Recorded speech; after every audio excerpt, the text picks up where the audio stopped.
நேற்று பேசும்போது என் நெஞ்சில் குடியிருக்கும் என்னுடைய கோவை மக்களுக்கும் என்னுடைய தோழர்களுக்கும் என்னுடைய வணக்கம் வணக்கம் வணக்கம் வணக்கம்.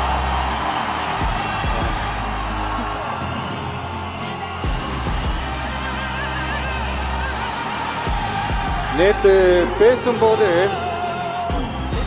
இந்த மீட் வெறும் ஓட்டுக்காக மட்டுமே நடக்கப்படுற ஒரு மீட் இல்லைன்னு நான் சொன்னேன். ஏன்னா நம்மளுடைய டிவிக்கே வெறும் அரசியல் ஆதாயத்துக்காக தொடங்கப்பட்ட ஒரு கட்சி கிடையாது. சமரசம் என்ற பேச்சுக்கே இங்கே இடமில்லை.